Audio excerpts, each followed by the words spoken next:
नमस्कार दोस्तों, स्वागत है आपका एक्सेल एकेडमी में। I am Shubham with you. तो दोस्तों, अगर आप भी मेरे साथ हैं तो वीडियो को लाइक, शेयर और चैनल को जरूर सब्सक्राइब करें। दोस्तों, आज के इस वीडियो में हम लिथियम का विश्व से भविष्य में क्या जुड़ाव है, इस बात को समझेंगे। तो चलिए शुरू करते हैं। तो दोस्तों, यहाँ बताया जा रहा है कि चर्चा के मुख्य आधार में सबसे पहले हम लिथियम के बारे में जानेंगे और इसके साथ साथ लिथियम का निर्माण कैसे होता है इस बात को जानेंगे, जो कि हमारे लिए काफी ज्यादा रोचक और महत्वपूर्ण दोनों है। और आगे बताया जा रहा है कि लिथियम और भविष्य का क्या जुड़ाव है, जैसा कि मैंने पहली लाइन में ही आपको बता दिया। और इसके साथ साथ बताया जा रहा है कि लिथियम जो है वो भविष्य में किसी भी देश का भाग्य कैसे उदय कर सकता है, जैसा कि भारत के साथ देखा जा रहा है। तो इस बात को भी हम समझेंगे, अर्थात लिथियम की विश्व स्तर पर इतनी ज्यादा मांग क्यों हो रही है, इसके पीछे जो कारण है उस बात को मैं स्पष्ट करने की कोशिश करूंगा। जैसे यहाँ पर एक लाइन में अगर बताने की कोशिश करूं तो यहाँ बताया जा रहा है कि लिथियम की आगे कमी होने वाली है, पहली बात। और दूसरी बात यहाँ पर बताई जा रही है कि लिथियम की विश्व में मांगे ज्यादा बढ़ने वाली हैं ईवी के कारण, इलेक्ट्रिक व्हीकल्स के कारण। तो यहाँ पर दो विरोधाभास हमारे समक्ष प्रस्तुत हो रहा है। अगर मैं फिर से कहूँ तो लिथियम जहाँ कम होता दिख रहा है, वहीं इसकी मांग और ज्यादा होती दिख रही है। तो चलिए अब शुरू करते हैं। तो परिचय के तौर पर बताया गया दोस्तों, यह एक तत्व है, आप जान ही रहे हैं कि जैसे हीलियम होता है, हाइड्रोजन, हीलियम और लिथियम। तीसरा नंबर किसका है? लिथियम का है, और ये एक धातु है। और इसके साथ साथ बताया जा रहा है कि विश्व स्तर पर सबसे महंगे खनिजों में से एक है, इसीलिए तो इसे व्हाइट गोल्ड की संज्ञा दी गई है। और यहाँ बताया गया खोज की बात अगर हम कर लें तो इसकी खोज 1817 में जोहान अगस्त अरफबेटसन ने की थी। तो ये हमारे लिए एक परीक्षा उपयोगी प्रश्न भी हो सकता है, क्योंकि ये काफी ज्यादा चर्चा का मुद्दा बना हुआ है। और यहाँ बताया जा रहा है कि लिथियम शब्द जो है वो ग्रीक शब्द में लिथोस से आया है, जिसका अर्थ होता है पत्थर। अब हम इसके बारे में जानते हैं, क्या लिथियम का निर्माण कैसे होता है। तो यहाँ बताया गया है दोस्तों, यह एक ब्रह्मांडीय तत्व है जो चमकीले तारों, जैसे जो तारा होते हैं, उनके विस्फोट से बनता है, जिसे नोवा कहा जाता है। अर्थात इसका निर्माण तारों के विस्फोट के परिणाम स्वरूप होता है। और यहाँ बताया जा रहा है कि लेकिन लिथियम स्वाभाविक रूप से ग्रह पर नहीं बना है, क्योंकि यहाँ पर इसका निर्माण नहीं हो रहा है, जैसे पृथ्वी पर इसका निर्माण नहीं हो रहा है। मूल बात जो हमारे लिए ये है, और इंटरेस्टिंग दोनों यही है, ये वीडियो आप जहां देख रहे हैं, मोबाइल, लैपटॉप, किसी भी जगह, वहां पर लिथियम का सबसे महत्वपूर्ण योगदान है। तो वही बताया जा रहा है कि इसका जो है निर्माण तारकीय विस्फोट से होता है और यह किसी ग्रह पर नहीं बना है, जिसके परिणाम स्वरूप इसकी इतनी ज्यादा मांग है। अब आगे अगर हम बात करें तो यहाँ बताया जा रहा है कि ऑस्ट्रेलिया, चिली और चीन क्रमशः लिथियम के 3 बड़े उत्पादक और निर्यातक हैं। तो चाइना जो है कि बहुत ज़्यादा कंट्रोल कर लिया है, जैसे कि आप देख रहे हैं कि जितनी ज़्यादा मोबाइलें हैं वो सभी ज़्यादातर चाइनीज ही हमारे समक्ष प्रस्तुत हो रही हैं। मेड इन इंडिया के जो कार्यक्रम शुरू किया गया, जिसके परिणाम स्वरूप अब यहाँ भारत में भी काफ़ी ज़्यादा निर्माण मोबाइल का होने लगा है। लेकिन एक मार्केट कैप्चर कर लिया चाइना ने, उसके पीछे एलआई का भी काफ़ी महत्वपूर्ण योगदान है।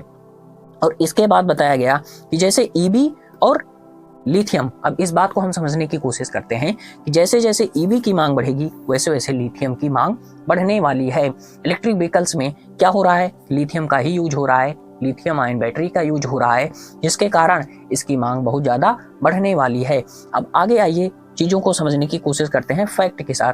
जो हमारे समक्ष बातें प्रस्तुत की जा रही हैं वो, मतलब मैं कोई ऐसा वैसा वीडियो नहीं बना रहा हूँ, फैक्ट के साथ ही आपको सभी बातें बता रहा हूँ। तो यहाँ बताया गया कि 2022 में वैश्विक ईवी मतलब जब मैं ईवी शब्द का यूज करूँ तब आप इलेक्ट्रिक व्हीकल्स अपने दिमाग में फिट कर लें। तो यहाँ बताया गया कि 2022 में ईवी जो है उसकी 60% जो बिक्री है वो 60% बढ़ करके क्या हुआ, जितनी बिक्री थी उससे 60% अप हुई और 10.4 मिलियन यूनिट हो गई। आप सोच सकते हैं, इसीलिए बहुत ज़्यादा फैक्ट मैंने यहाँ आपके समक्ष प्रस्तुत किया है। और आगे बताया जा रहा है कि कुल बिकने वाले वाहनों में 80 मिलियन का 13% कौन है? ईवी, इलेक्ट्रिक व्हीकल्स का। जैसे 80 मिलियन बना जो बिक्री हुई, उसका 13% एरिया ईवी कवर कर रहा है। तो आगे क्या स्थिति होगी? कुछ लोगों का दावा है कि आगे जो भविष्य है वहां पर 100% गाड़ी केवल ईवी ही यूज होने वाली है। तो इससे आप समझ सकते हैं कि भारत के लिए कितना बड़ा जो है कि भाग्य उदय होने का प्रश्न यहाँ पर बन सकता है और काफी ज्यादा इंपॉर्टेंट भी है। और इसके चलते यहाँ पर पूरा विश्व आज भारत के J&K की तरफ देख रहा है। तो यहाँ आगे बताया जा रहा है कि अगर हम चीन की बात करें तो चीन की कुल ईवी बिक्री का 60% 6.2 मिलियन हिस्सा है, और जो कि 2022 में 2 गुना हो गया। अर्थात आगे आगे जैसे सन बढ़ता जाएगा, भविष्य आता जाएगा, वहां पर ईवी की बिक्री बहुत हाई होने वाली है। तो ये बात हमने समझ लिया। आगे बताया जा रहा है वहीं उत्तरी अमेरिकी जो ईवी की बिक्री है वो 1.1 मिलियन थी, जो कि 50% की वृद्धि थी। अब बताइए, मतलब वही मैंने आपको शुरुआती लाइन में बताया कि ईवी का भविष्य जो है, जो भारत का भविष्य है, जो विश्व का भविष्य है, वो लिथियम पर निर्भर होने वाला है। और लिथियम इंपॉर्टेंट रोल प्ले कर रहा है कहाँ पर, जो ईवी व्हीकल्स मतलब इलेक्ट्रिक व्हीकल्स हैं। तो आशा करता हूँ ये बातें आप सुनकर काफी ज्यादा आश्चर्य कर रहे होंगे और एक तरीके से आपको सुखद अनुभव भी महसूस हो रहा होगा। और यहाँ बताया गया, कुछ रिपोर्ट्स में ये भी बातें बता रही हैं कि जो लिथियम का ये भंडारण मिला है, इतना ज्यादा इस भारत ही नहीं बल्कि विश्व में भी एक नई क्रांति आ सकती है। अब आगे अगर हम यूरोप में बात करें तो यहाँ 2.6 मिलियन ईवी की बिक्री हुई, जो कि 2022 में 11% अधिक है। तो ये बातें आपको काफी ज्यादा रोचक लगी होंगी। और इसके साथ साथ बताया जा रहा है दोस्तों कि कार्बन उत्सर्जन की दर पर दुनिया को कम से कम 2 बिलियन 200 करोड़ ईवी की आवश्यकता होगी, क्योंकि ये जो है कि जैसे ये पर्यावरण को काफी ज्यादा सुखद दे रही हैं, इनसे पर्यावरण की कोई हानि भी नहीं हो रही है, कार्बन इनसे निकल नहीं रहा है, जिसकी वजह से इनकी मांग काफी ज्यादा हो रही है। और हमें जीवन मतलब जीवन के लिए क्या आवश्यक है, पर्यावरण आवश्यक है, इसलिए इसका बहुत ज्यादा उपयोग बढ़ रहा है। और आगे बताया जा रहा है दोस्तों कि विश्व आर्थिक मंच के अनुसार 2025 तक लिथियम की कमी हो सकती है। 2025 तक लिथियम की कमी हो सकती है। और यहाँ पर जब विश्व में कमी होगी और भारत में इतना ज्यादा मिल गया है, तो आप स्थिति क्या होगी इसका स्वयं अनुमान लगा सकते हैं। अब आगे बताया जा रहा है दोस्तों, इसके बाद जैसे कि यहाँ लिखा गया है कि भारत एक चमकता हुआ सितारा हो सकता है। क्यों हो सकता है, इस बात को भी हम समझेंगे। आगे बताया जा रहा है कि विश्व बैंक के एक अध्ययन से पता चला है कि लिथियम और कोबाल्ट जैसी महत्वपूर्ण धातुओं की मांग 2050 तक लगभग 500% बढ़ने की उम्मीद है। और इधर बताया जा रहा है कि विश्व बैंक क्या कह रहा है, इतनी ज्यादा मांग बढ़ने वाली है। और एक अध्ययन हमें ये बता रहा है कि मांग जो बढ़ रही है उसके साथ साथ आपूर्ति बहुत ज्यादा कम हो रही है। और विश्व में जब लिथियम की कमी होगी तब उनके लिए एकमात्र विकल्प भारत होगा। भारत क्यों होगा, क्योंकि उसके पास अब लिथियम बहुत ज्यादा मात्रा में मिल गया है। तो इसीलिए कहा जा रहा है कि इससे विश्व को ही नहीं, भारत को ही नहीं, विश्व को ही एक नई दिशा मिलेगी। जो कि यहाँ पर सभी बातें मैंने फैक्ट के साथ बताया, रिपोर्ट के साथ बताया, कोई मनगढ़ंत कहानियां आपके समक्ष नहीं प्रस्तुत की, जिनको ढूंढने में भी बहुत मेहनत लगती है।